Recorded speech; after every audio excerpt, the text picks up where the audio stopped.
Hi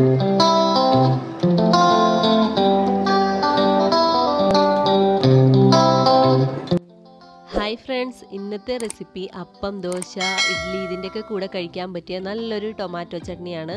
ഇത് ഉണ്ടാക്കുന്നത് എങ്ങനെയാണെന്ന് നോക്കാം. അതിനായിട്ട് നമുക്ക് അടുപ്പത്ത് ഒരു ചീനച്ചട്ടി വെക്കാം. ചൂടായി വരുമ്പോൾ 2 ടേബിൾ സ്പൂൺ എണ്ണ ഒഴിച്ചു കൊടുക്കാം. ഇനി അതിലേക്ക് ഒരു 1/4 ടീസ്പൂൺ കായപ്പൊടി ചേർത്ത് കൊടുക്കാം. ഇനി നമുക്കതിലേക്ക് 1 ടേബിൾ സ്പൂൺ ഉഴുന്ന് ചേർത്ത് കൊടുക്കാം. ഇനി നമ്മൾ അതിലേക്ക് ചേർക്കുന്നത് ഒരു 5 വറ്റൽമുളകാണ്. കൂടുതൽ വേണ്ടവർക്ക് കൂടുതൽ ചേർക്കാം. ഇതിനി നന്നായി ഒന്ന് വഴറ്റിയെടുക്കാം. കളർ മാറി തുടങ്ങുമ്പോൾ നമുക്ക് അതിലേക്ക് ഒരു 1/2 ടീസ്പൂൺ ജീരകം കൂടി ചേർക്കാം. ഒരു 5 അല്ലി വെളുത്തുള്ളിയും ഒരു ചെറിയ കഷ്ണം ഇഞ്ചി കൂടി ചേർക്കാം.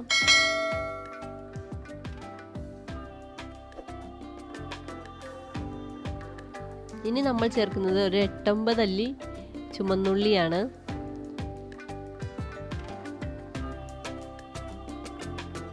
നമുക്ക് ചെറുതായി അരിഞ്ഞു വെച്ചിരിക്കുന്ന ഒരു സവാള കൂടി ചേർക്കാം. 2 പച്ചമുളക് കൂടി ചേർക്കാം. ഇനി ഒരു 4 ചെറിയ സൈസ് തക്കാളിയാണിത്. ഇത് അരിഞ്ഞത് കൂടി ചേർക്കാം. നന്നായി വഴറ്റിയെടുക്കണം. അതിനു മുമ്പ് നമുക്ക് ഇതിലേക്ക് ആവശ്യമുള്ള ഉപ്പ് ചേർത്ത് കൊടുക്കാം. അല്പം വാളംപുളി പിഴിഞ്ഞത് കൂടി ചേർക്കാം. ചേർത്തില്ലേലും പ്രശ്നമില്ല. ഇനി നന്നായി വഴറ്റിയെടുക്കാം. തക്കാളിയൊക്കെ നന്നായി വെന്ത് കിട്ടുന്നത് വരെ നന്നായി വഴറ്റി കൊടുക്കണം.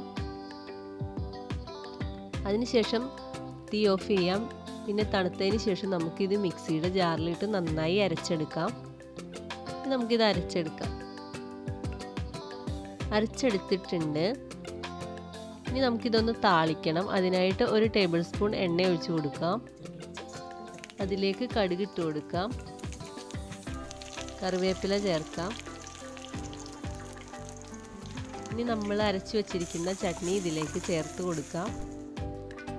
ചേർത്തൊന്ന് മിക്സ് ചെയ്തെടുത്താൽ മതി. വെള്ളം ആവശ്യമുള്ളവർക്ക് ഒരല്പം വെള്ളം ചേർക്കാം. നമ്മുടെ ടേസ്റ്റിയായ കിടിലൻ ടൊമാറ്റോ ചട്നി റെഡി ആയിട്ടുണ്ട്. ഇഷ്ടപ്പെട്ടാൽ ലൈക്ക് ചെയ്യുക, കമൻറ്റ് ചെയ്യുക, സബ്സ്ക്രൈബ് ചെയ്യുക. Thank you.